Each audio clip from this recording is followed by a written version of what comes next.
고집스럽게 들리겠지만 반드시 철학으로 치유하고 싶은 상처가 있다. 타인의 위로나 재미있는 이야기가 아니라 오직 철학으로만 혹독하게 치유하고 싶은 상처.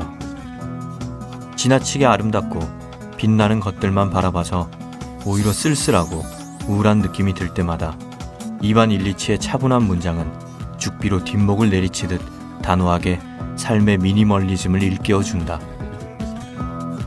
문학평론가 정여율의 내가 사랑한 유럽 탑10 중 한 부분입니다. 어떤 문장을 통해 삶을 깨닫고 자신을 돌아보게 된다는 것은 매우 멋진 일입니다. 삶을 깨닫는 그 찰나의 순간 우리는 우리를 변화시킬 수 있으니까요. 안녕하세요. 저는 문장의 소리 DJ 최민석입니다.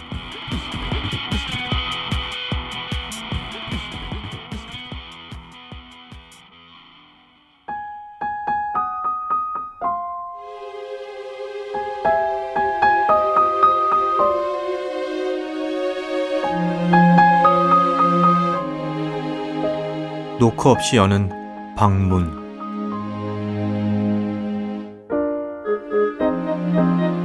대학 시절 김수용 시세계에 대한 소논문을 작성하고 있었다. 분명히 책상에 앉아서 자료를 읽기 시작했는데 어느새 바닥에 엎드린 자세가 되었다. 두꺼운 전집을 펼치고 천천히 글자를 따라 읽었는데 몇 분이나 지났을까. 까무룩 잠이 들었던 모양이다. 그때 바닥에 팽개쳐진 시 안에서 조용히 고인이 일어났다. 그는 나에게 영혼이 무엇이냐고 물었다. 나는 유명한 누군가의 말을 인용하고 싶었는데 장판에 붙어버린 입에선 비눗방울이 피어올랐다. 그는 얼핏 미소를 띈 것 같기도 했고 불만이 가득한 것 같기도 했다. 나는 선생님, 우리가 악을 쓰는데도 도대체 왜 소리가 안 납니까? 라고 묻고 싶었다. 하지만 볼이 바닥에서 떨어지지 않았고 나는 계속해서 꼴사나운 모습으로 허우적거렸다.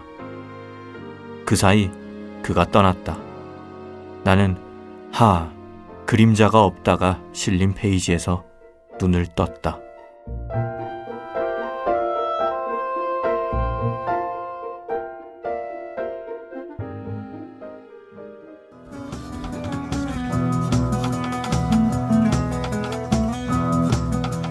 저 하늘 한가운데 내가 보여 바람 닮은 새처럼 날아오를래. 저 너머 그곳에 내가 숨겨놓은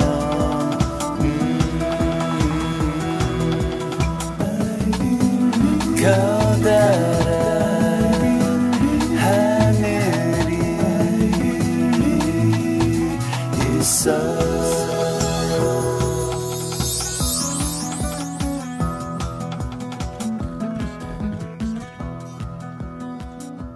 오늘 작가의 방에 모신 손님은 강한 개성을 지닌 작품으로 색다른 재미를 선사하는 박상 소설가입니다. 작가님 안녕하세요. 네, 안녕하십니까. 네, 강한 반갑습니다. 개성.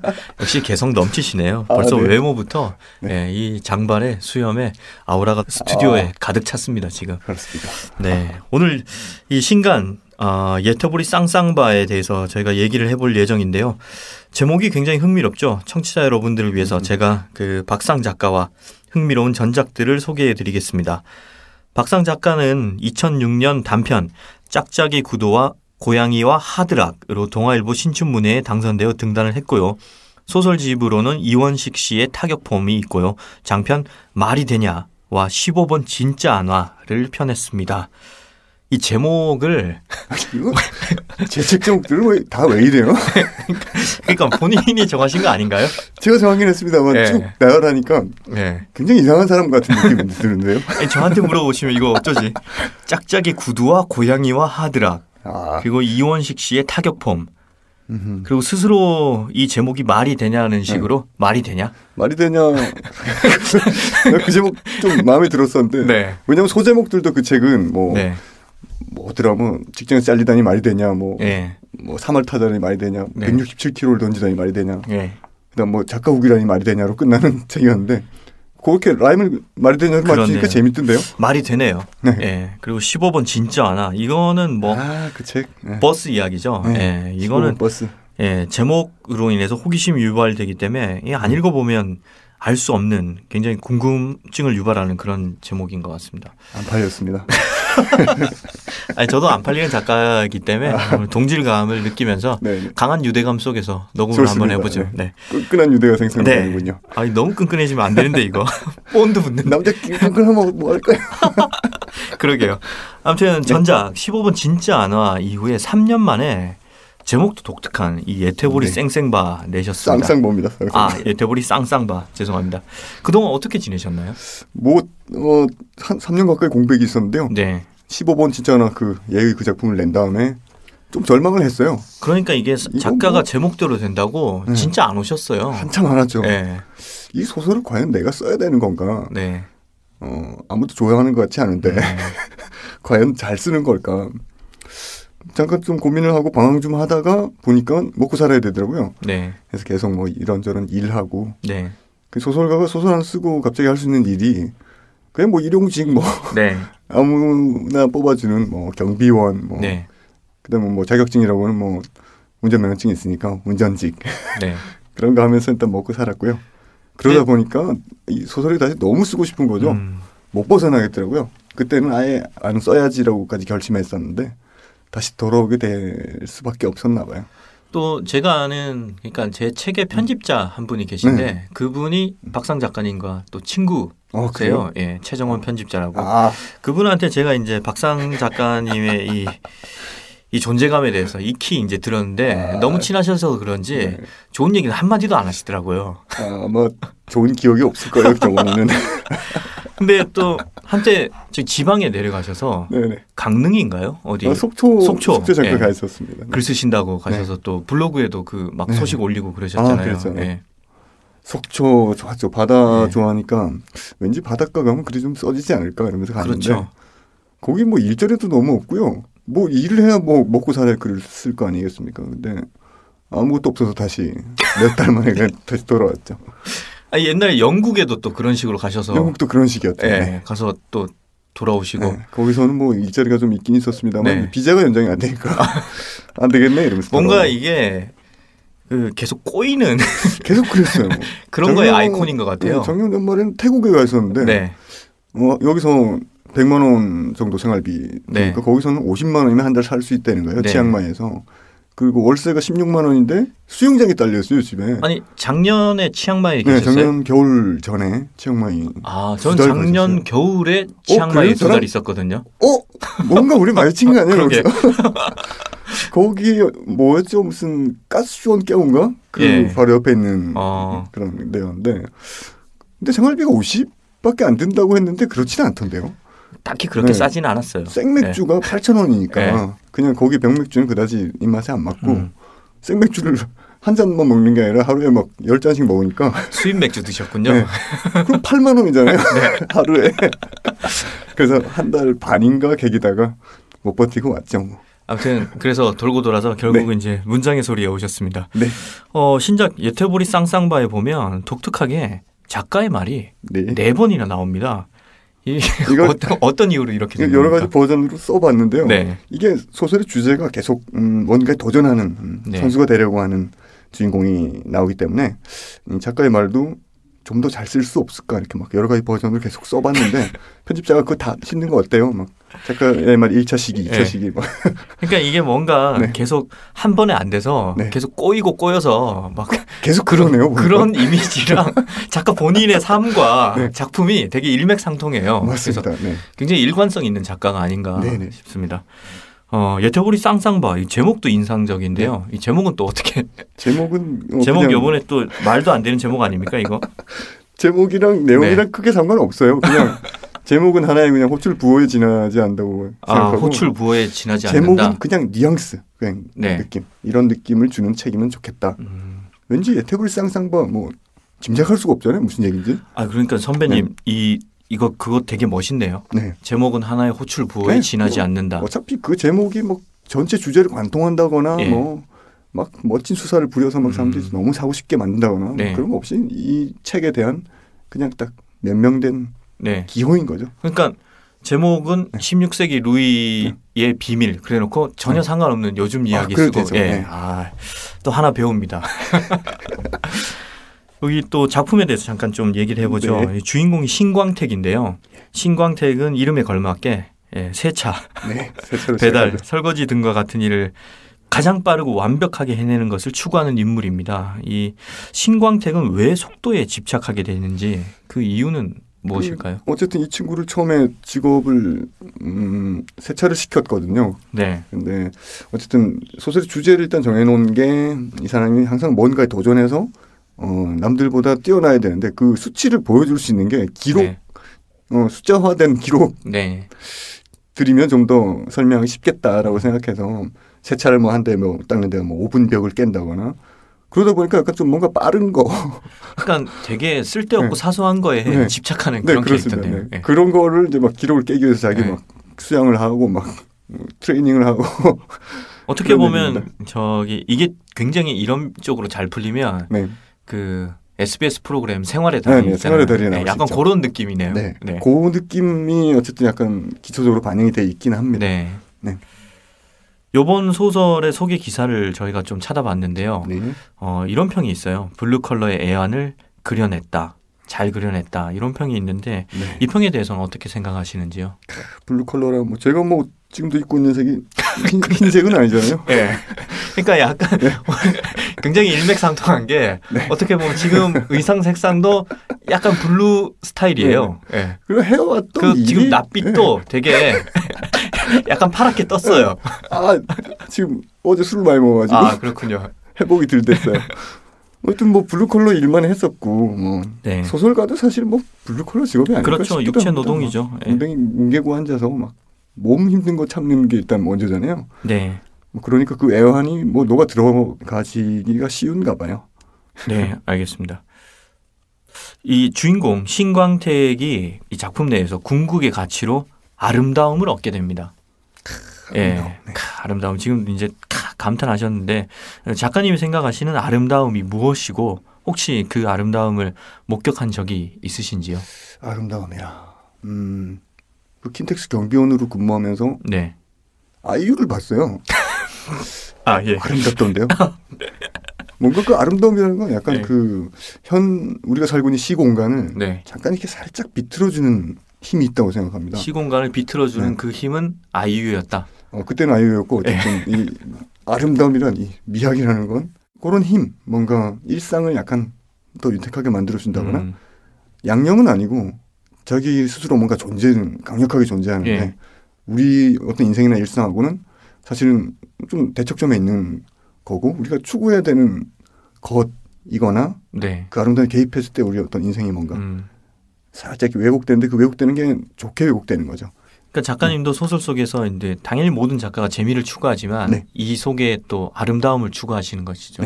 그렇기 때문에 이 소설은 결국 결론은 아름다움으로 갈 수밖에 없었어요. 이 친구가 너무 고생해서 일을 막 하더라고요. 제가 만든 캐릭터긴 하지만 너무 일을 열심히 시켜서 얘한테 어떤 인생의 의미를 줘야 되겠다. 근데 결국 누구나 공감할 수 있을 만한 인생의 의미는 결국 미학이지 않나 싶어서 아름다움을 끝에 이렇게 부여해줬죠. 도달하는 종착역은 미군요. 또 우리가 또 문장을 쓸 때 또 아름다움, 미 그러면 또 소설도 아름답지만 시는 그 아름다움의 절정이라고 시 아름답죠. 시 아름다워요.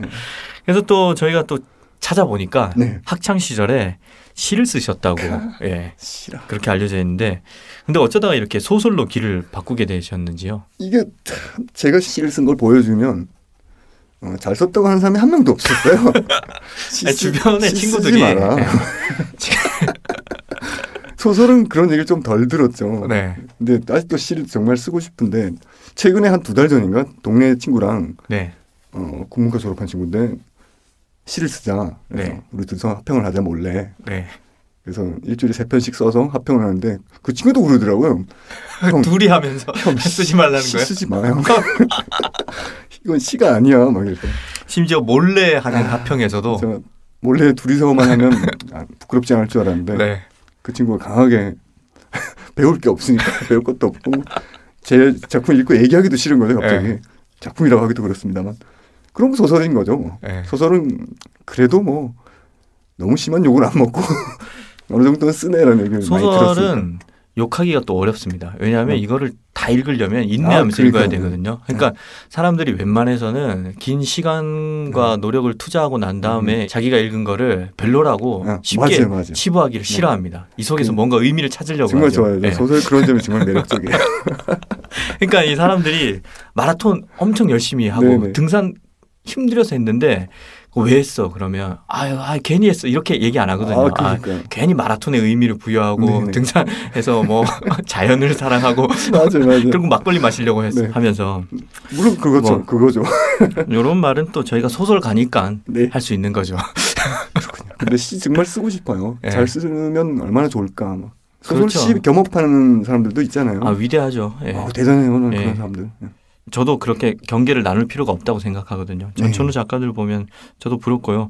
아무튼 그 작가님 소설에 등장하는 인물들이 작가님처럼 유머러스하면서 생동감이 넘칩니다. 이 인물 설정할 때 주로 영감을 어떻게 얻으시는 편인지요?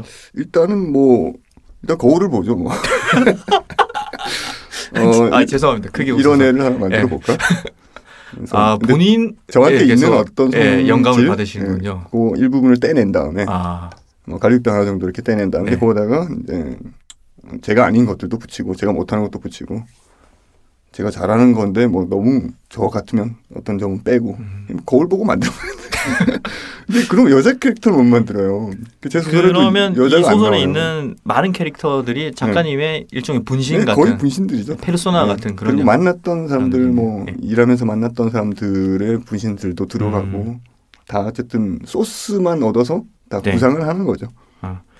한 인터뷰 제가 무슨 인터뷰인지 아는데요. 최근에 한 인터뷰죠. 그 온라인 서점.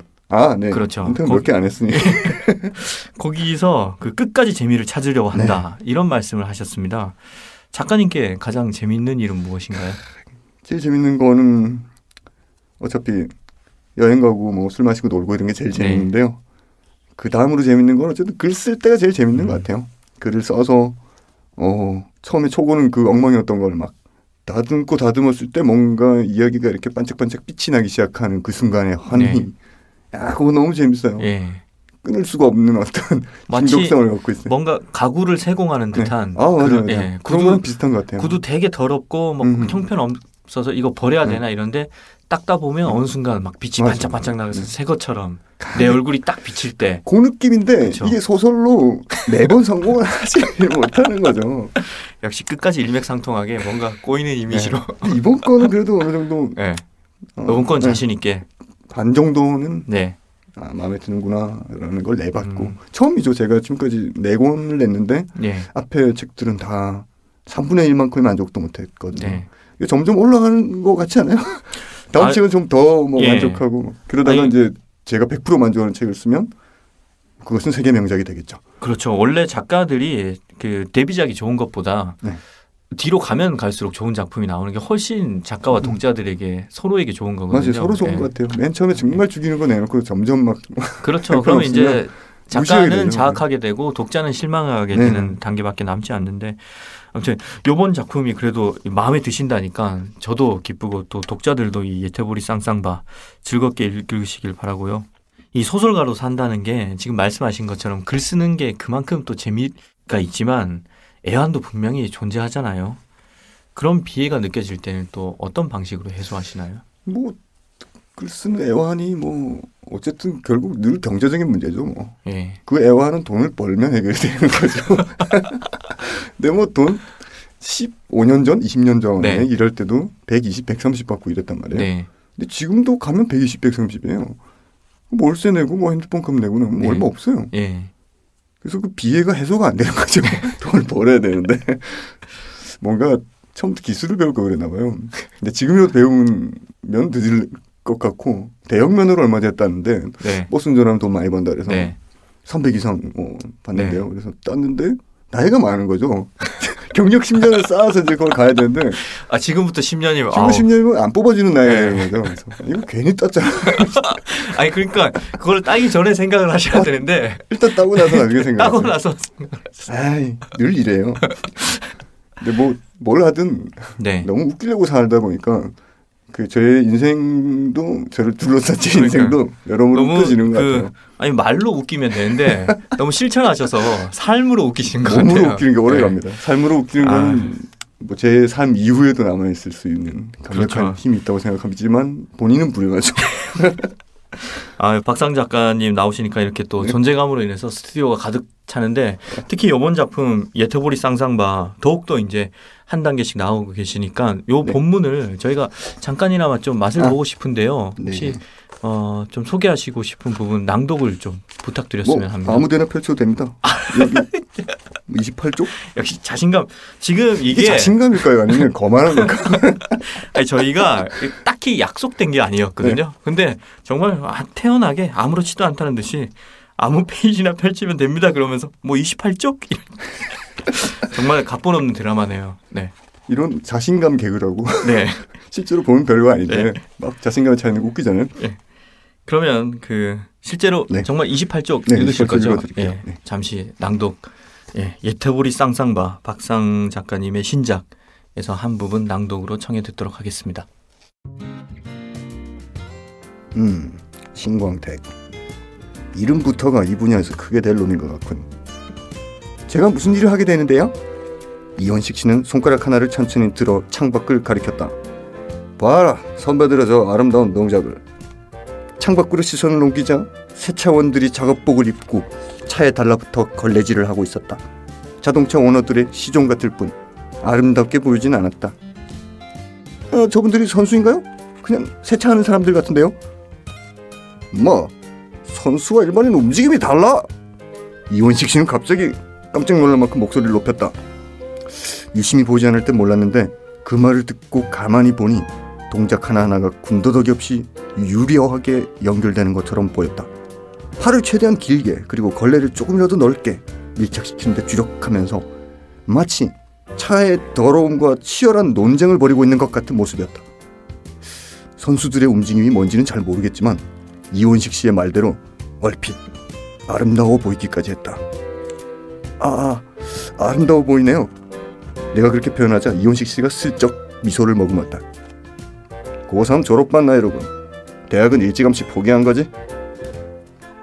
뭐 다들 가는데 저까지 꼭 가야 하나 싶어서요. 공부를 못했나? 아니 그냥 스타일이 안 맞아서요. 이봐, 다들 열심히 매달리는 문제를 스타일 같은 확실하지 않은 단어로 간단히 무시해서는 안 되지. 그런다고 자네가 높아지는 게 아니야. 안 그래? 이거 목소리 연기가 안 되죠. 여기까지만 읽을까요? 뒤에는 별로 재미없어요. 네. 브라보. 제가 이 낭독하는데 최초로 실제로 스튜디오에 일어나서 기립박수를 쳤습니다. 아니 정말 낭독을 잘 하시네요. 아이고. 이제 그 일종 대형 면허 그거 후회하지 마시고요. 제가 볼 때는 그 일도 좀 하셔도 좋을 것 같습니다. 책 읽어주는 낭독 서비스. 저희 또 많이 하거든요. 제가 추천해서 꼭 한번 찾아뵙도록 하겠습니다. 그리고 또 작품에 실제로 또 여기도 이원식 씨가 나오네요. 네, 이원식 씨가 또 나오죠. 그러니까 한번 개발한 이름을 장명하기 힘드니까 약간 계속 써먹는. 이원식 좋아요. 그냥 아무데나 갖다 붙여도 웬만큼은 어울려요, 그 캐릭터에. 그렇죠. 저도 약간 이런 식으로 희태형이라는 사람 계속 써먹거든요. 약간 우려 먹는 스타일이시군요. 네. 심지어는 한 단편에는 전부 주인공이 한 13명 나오는데 인물이 13명 나오는데 전부 이원식으로 해봤거든요. 커피가게 종업원 이원식 씨는 손님으로 온 이원식 씨에게 커피를 내주며 물었다. 근데 이게 쓰는 사람도 헷갈리고 읽는 사람도 정말 헷갈릴 것 같아서 접어버렸죠. 그게 나왔으면 좋았을 텐데. 나중에 다음에 한번 부탁드립니다. 문장력이 좀 더 늘었을 때 한번 다시 해볼게요. 이미 충분한 것 같고요. 지금 그 문장력이 지금 하시는 그 낭독력보다 뛰어나면 아마 세계 최고의 작가가 되지 않을까. 바로 노벨 문학상 받으실 것 같습니다. 얘기하다 보니까 시간이 정말 빨리 지나갔네요. 앞으로의 계획 어떻게 되나요? 앞으로 계속 열심히 소설 써야 되고요. 안 굶어 죽게 열심히 돈도 벌고 소설을 일단 많이 써야 됩니다. 약속해놓은 게 굉장히 많고 글빛으로 받아라. 글빛이 정말 많아요. 계약을 많이 하셨군요. 내 책 내고 인쇄를 잠깐 받았기 때문에 제작료랑 해서 한 2달 버틸 수 있거든요. 이 뒤로는 일해야 되니까 이 2달 안에 어떻게든 빨리 글빛을 털어버리면 좋겠습니다. 그게 앞으로의 계획입니다. 소설가의 결기 느껴집니다. 마지막으로 문장의 소리 청취자 여러분들을 위해서 한 말씀 부탁드립니다. 야, 옛날에 문장의 소리 오래전에 들으셨던 분들은 제가 막상에 라디오 만담 이거 할 때부터 들으신 청취자분들 있을 텐데요. 네. 그때는 안 웃겨서 너무 죄송하고요.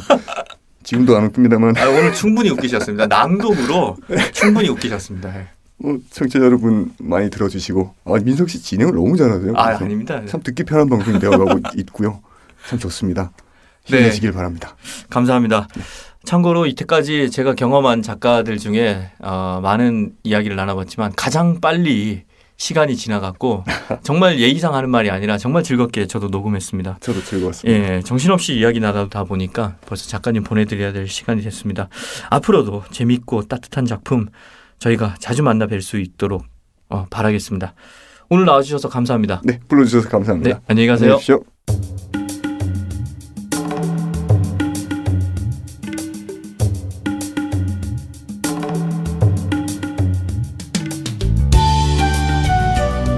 여름보다 더 뜨거운 문화예술 생태계. 이곳의 주민들은 과연 어떻게 여름을 나고 있을까요? 오늘도 한 분을 모셔서 이야기 나눠보도록 하겠습니다. 지금 이대로도 좋아요.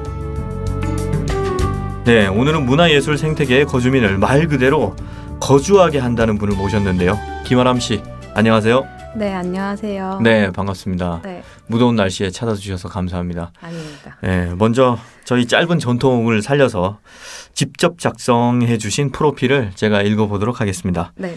김아람, 학교가 아니라 여행과 사람과 책이 나를 키웠다. 여행과 사람, 그리고 책을 다루는 사람이다. 네, 이렇게 작성을 해주셨네요. 좀 시적인데요. 그렇습니까? 네, 약간 그 나를 키운 건 파라리 바람이었다. 이 서정주 시인의 시 같기도 하고. 네. 이걸 이런 얘기 해도 되나요? 예. 네, 이거 쓸 때 되게 밤이었거든요. 네. 네, 부산이 되게 살다 보니까 감정이 이렇게 잘 오더라고요. 네. 그래서 이런 아무래도 또 바다 쪽에 계시다 보니까. 자, 잠깐 제가 소개하면서 말씀을 드리긴 했는데 거주민들을 거주하게 한다는 분, 그리고 여행이 나를 키웠다라고 했는데 정확히는 어떤 일을 하시는지 본인의 입으로 한번 소개 부탁드립니다. 사실 저는 여행을 주로 하고자 하는데 그게 마음대로는 되지 않아가지고 그 카페랑 게스트하우스랑 이런 거를 좀 열어서 운영을 하게 됐어요. 네. 그래서 거주라는 게 게스트하우스를 말씀하시는 것 같고 네. 지금 부산에서 게스트하우스와 카페가 함께 있는 공간을 만들고 있는 중이에요. 그러면 게스트하우스 플러스 카페 네. 주인장. 그렇죠. 네. 야, 그러면 하루 일과는 어떻게 됩니까? 지금은 근데 공사 중이어가지고 네. 한 6시, 7시쯤 일어나서 이제 공사 현장이 8시 반에 시작하거든요. 그래서 그때 나가서 이제 그분들을 지켜보고. 지켜보시는군요. 네, 예. 지켜보고. 아니, 뭐 좀 돕거나 뭐 주스를 드린다거나. 주스를 드려요. 근데 예. 제가 주스를 너무 많이 드렸더니 이분들이 예. 일을 안 하시더라고요. 그렇군요. 그래가지고. 적절하게. 네, 적절하게 지켜보다가 한마디씩 거들고. 한마디씩 거둔다는 거는 네. 열심히 하세요. 뭐 이런 겁니까? 일을 더 드리는 거죠. 이거 좀 안 된 것 같은데? 뭐 이런 거. 네. 네. 그리고 일단은 지금 공사 중이다 보니까 이게 일이 끝이 없는 거예요. 그래서 계획을 짜고 공사 현장에 있을 때는 다른 걸 못하니까 현장에 있다가 그게 끝나면 뭐 앞으로 어떻게 할지 뭐가 더 필요할지 이런 거를 하고 그러다 보면은 밤늦게 이제 잠들고 또 새벽같이 일어나고. 그러면 지금 부산에 공사 중인 그 게스트하우스는 네. 부산 어느 쪽에 있나요? 혹시 용두산 공원이라고 아시나요? 압니다. 네. 제가 거기 가봤습니다. 네, 용두산 공원 자락에 있습니다. 그렇군요. 오르막길 위에. 거기가 또 우리 문장의 소리가 네. 정통 인터넷 문학 라디오 아니겠습니까? 네. 국내에서 가장 오래된 정통 인터넷 문학 라디오인데 그 용두산 공원 맞은편에 네. 보수동 책방 골목이 있습니다. 맞아요. 맞습니다. 그래서 우리 청취자분들이 보수동 책방 골목에서 중고 서적도 구입하면서 책의 향기도 느끼시면서 거기 가면 또 커피도 팔거든요. 그쵸. 커피도 한두 잔 마시고 용두산 공원에서 땀을 빼고 이제 아람 씨의 민박집에서 자게 되면 딱 좋은 거죠. 그러네요. 네. 완전 완벽한 코스인데요. 이름 정했습니까? 네, 저희는 잠게스트하우스입니다. 잠게스트. 거기서 네. 잠을 자면 되거든요. 그렇죠. 네. 그러면 이 게스트하우스를 열고자 하는 생각은 언제부터 하게 되신 건가요? 뭐 모든 일이 그렇듯 저는 막 엄청난 이런 계기가 있는 건 아니고요. 네. 여행을 하다 보니까 이게 여행을 많이 하는 사람들이 갖는 꿈 같은 거 있잖아요. 그렇죠. 게스트하우스 뭐 열고 이제 대부분 좀, 이제 네. 게스트하우스를 하거나 네. 아니면 뭐 여행 작가가 되거나 그렇죠. 아니면 그렇게. 이제 또 뭐 여행을 많이 하기 위해서 뭐 승무원이 되거나 그렇죠. 아니면 뭐 기장이 되거나 네. 뭐. 그 근처에 있고 싶은 그 마음. 그렇죠. 네. 그런 거가 있었던 것 같은데 저는 약간 좀 특이한 게 이제 여행을 되게 오래 하긴 했어요. 그 여행을 할 때마다 좀 기회가 좋다고 해야 되나? 그래서 이제 사람들을 되게 많이 만났거든요. 그래도 그 사람들이 대부분 자기 집에서 재워주더라고요. 네. 그래서 뭐 러시아에 가게 됐을 때도 러시아에 사는 사람 집에서 하수가 아닌 하수, 뭐 돈 내고 이런 게 아니라 애기들 둘 있는 젊은 부부네 집에서 방 한 칸 그냥 진짜 말 그대로 민박을 하게 된 거네요. 네, 근데 최초 개념의 그쵸, 민박. 그쵸. 예. 그거를 우연히 계속 그런 일들이 너무 많이 생기는 거예요. 그래서 이게 너무 좋구나 그런 생각을 가지게 됐고 그리고 여행이라는 거 자체가 그걸로 인해서 바뀐 거예요.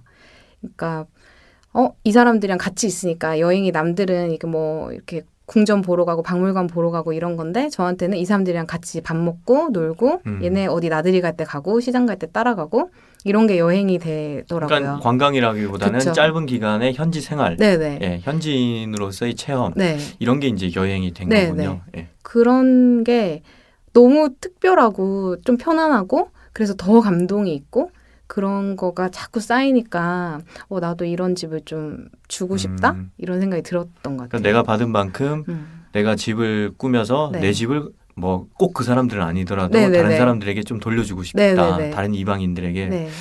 그러니까 약간 지금 그 에어비앤비라는 게 네. 있잖아요. 그거를 민간 차원에서 이미 실현하신 분이시네요. 그렇죠. 네. 제가 참고로 말씀드리자면 에어비앤비가 뭐냐면 에어는 이제 항공이고 B&B는 이제 베드 앤 브렉퍼스트죠. 그러니까 전 세계의 이제 네티즌들이 자기 집을 그 에어비앤비라는 사이트에 올리죠. 그렇죠. 그러면 다른 나라 사람들이 자기 집에 와서 묵을 수 있고 나도 다른 나라에 가서 그 회원들의 집에 묵을 수 네네. 있는 그런 그 숙박 공유 사이트인 그쵸. 거죠. 네. 네. 아무튼 그렇습니다. 그런데 왜 홍대와 부산에 이 게스트하우스를 차리게 된 것이죠? 뭐 많잖아요, 공간이. 그렇죠. 네. 일단은 게스트하우스를 차려야겠다는 생각을 진짜 이렇게 마음먹게 된 거는 네. 제가 2011년에 뉴욕에 잠깐 다녀왔었거든요. 네. 근데 뉴욕에 갔을 때 친구가 한 명 있는데 몇 년간 못 보던 친구가 야, 나 집 구할 때까지 한 이틀만 지내도 될까? 이렇게 해서 갔는데 거기서 3개월을 살아버린 거예요. 누가요? 걔네 아람 집에서. 씨가요? 네. 이 큰일 날 사람이네. 이 사람 오늘 게스트로 나왔다 또 고정 달라고 그런 거 아니야? 아, 그런가요? 약간 말뚝 성향이 있어요. 아, 네. 네. 어디 가도 이렇게 네. 좀 붙어버리는. 네.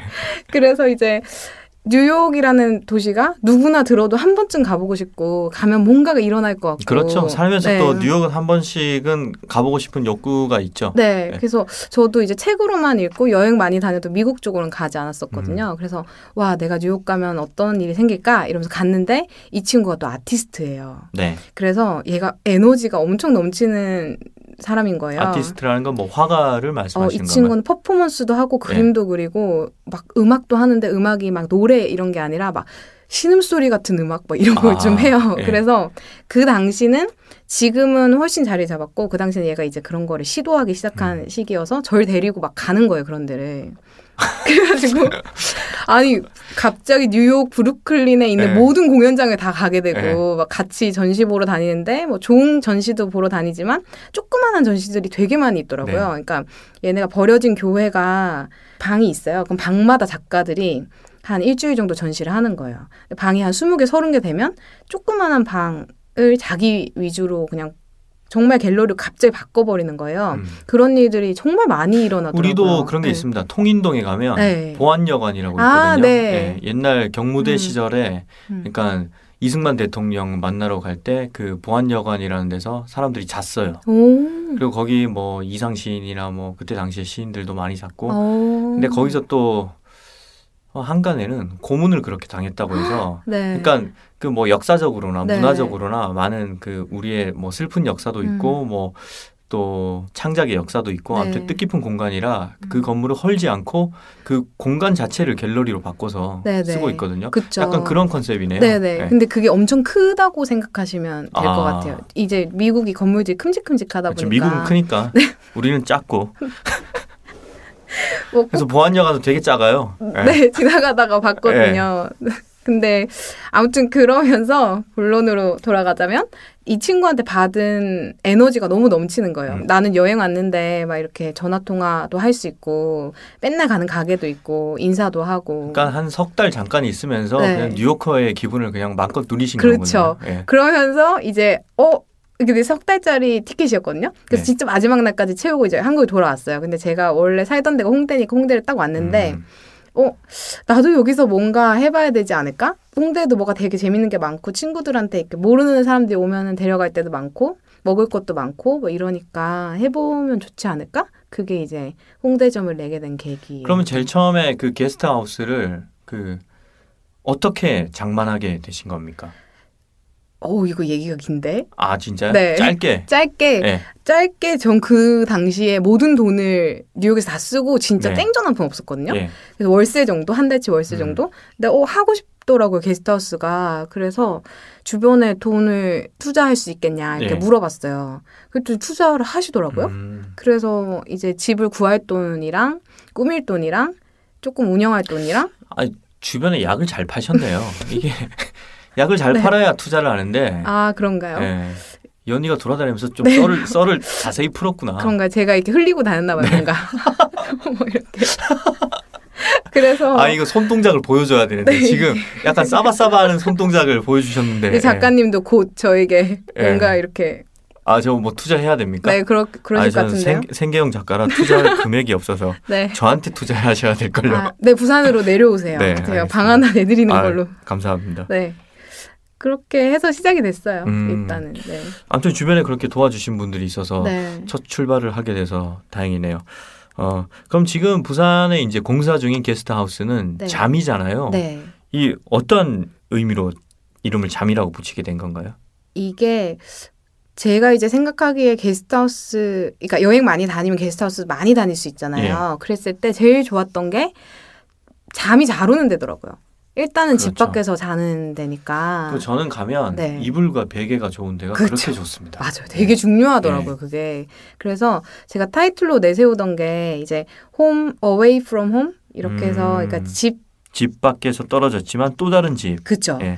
그러니까 여행지에서의 너의 집 이런 거를 좀 주고 싶었었거든요. 그러다 보니까 그런 연출도 하게 되고 그러면서 친구들이랑 같이 있는 자리에서 야 내가 이런 공간을 만드는데 이름이 필요해 이랬더니 한 친구가 잠 하면 되겠네. 잠이 잘 오는 게스트하우스 잠.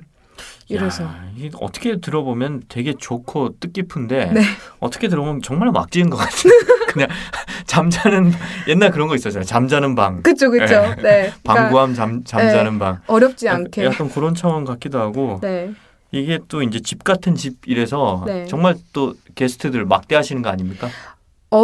가족처럼 대합니다. 그러니까 네. 가족 제일 막대하는 사람들이 가족이잖아요. 네, 사랑하는 가족처럼. 예. 근데 제가 좀 특이하게 이제 집을 맡겨버리는 스타일이었거든요. 네. 제가 같이 살지 않고 집이 손님들한테 네, 방이 3개였는데 이제 그 방을 그냥 들어오시면 안내해주고 이제 그냥 너희 집이라고 생각해 이러면서 이제 그냥 정말 무책임.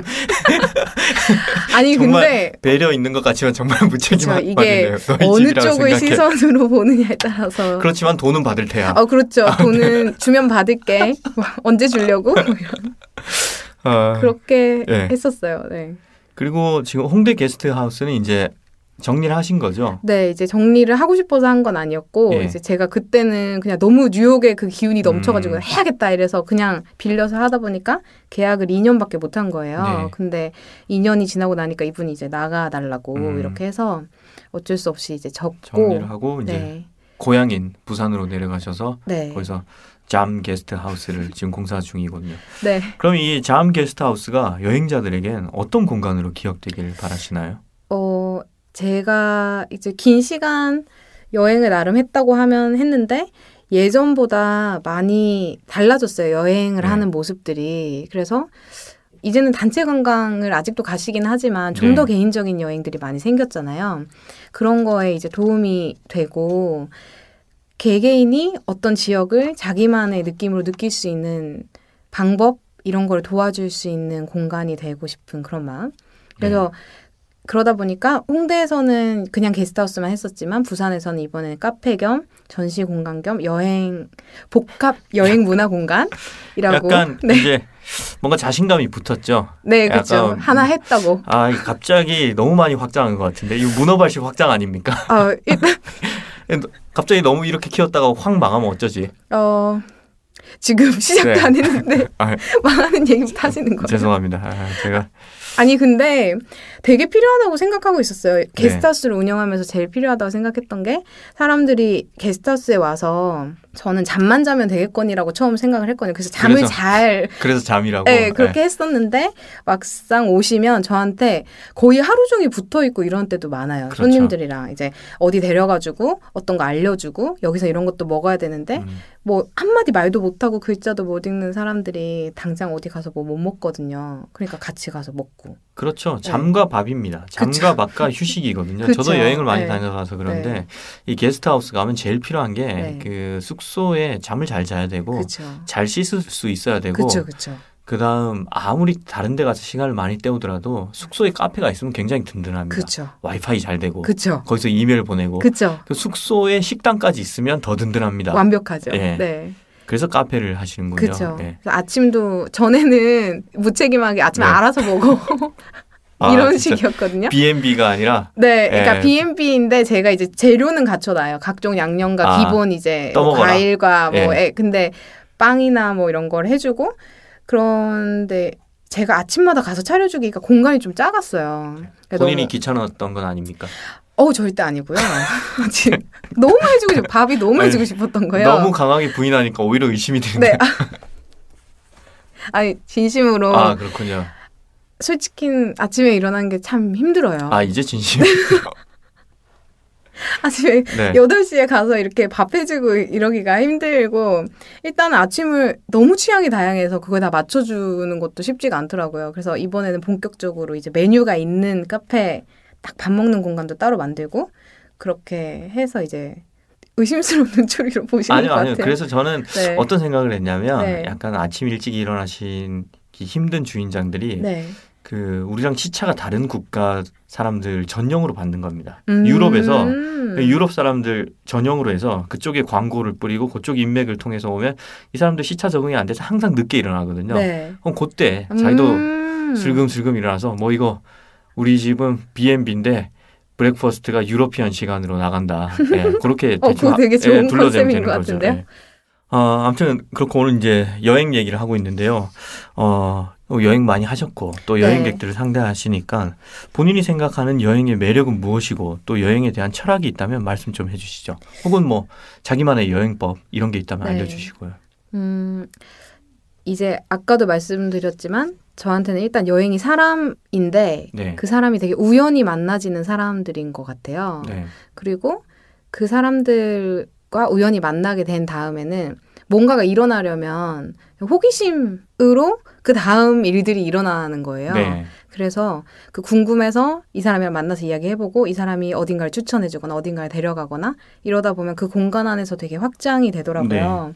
그게 제 여행을 지속하는 방법 그리고 계속 하게 된 이유이기도 한 것 같아요. 만약에 이제 한 군데 가서 이거 너무 좋다 이러고 돌아오면 그냥 그걸로 끝인데 이 사람이랑 연결되니까 연락도 계속되고 연락이 계속되니까 거기 한 번 더 가게 되고 혹은 얘가 추천한 다른 일들도 하게 되고 이런 식으로 이제 여행을 계속 하는데 꼭 사람이 없더라도 그게 선택할 수 있다고 저는 생각을 하거든요. 이제 조금 많이 다니다 보니까. 근데 요새 여행 많이 하시는 분들 이제 로컬을 많이 찾아가시잖아요. 네. 시장이나 뭐 이런 식으로. 저도 그런 편인데 특히 서점을 좀 자주 가는 편이에요. 그게 언어가 되건 안 되건 서점에 가면은 물론 되는 언어인 나라면 제일 편하겠지만 걔네들이 생각하는 걔네 지역에 대한 책이나 그림이나 뭐 이런 게 무조건 있더라고요. 그래서 그거를 좀 들여다보고 어디로 갈지 뭘 할지 이렇게 좀 선택하는 편이에요. 꼬리를 무는 호기심들이 계속 여행을 하게 한다. 네. 그게 우리가 책을 계속 보고 영화를 찾아보고 네. 음악을 계속 듣는 것도 비슷한 것 같아요. 네. 이 책을 읽으면 이 작가가 이 작가한테 그쵸. 영향을 받았네. 네. 그러면서 그 작가 거 보고 그 작가 거는 또 다른 작가의 영향을 그쵸. 받았으니까 찾아가고 네. 뭐 음악도 그런 식으로 네. 계속 듣게 되는 것 같습니다. 네. 자, 오늘 즐겁게 얘기를 하다 보니까 시간이 벌써 이렇게 됐는데요. 역시 여행 많이 다니신 분들 얘기는 항상 이야기가 풍부한 것 같아서 재밌어요. 김아란님의 얘기 좀 더 들었으면 좋겠지만 이번 주는 여기서 네. 작별 인사를 하고요. 네. 다음 주에 다시 한번 모셔서 길게 이야기 이어가도록 하겠습니다. 네. 오늘 나와주셔서 감사합니다. 감사합니다. 네. 초대해 주셔서. 고맙습니다. 네.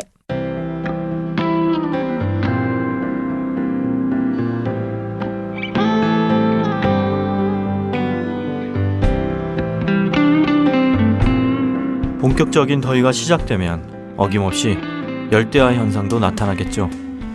하지만 아직은 시원한 여름밤입니다. 이런 밤에는 마음 맞는 사람들과 함께 야외 활동을 즐기는 것도 좋겠죠. 저는 다음 시간에 뵙겠습니다. 감사합니다.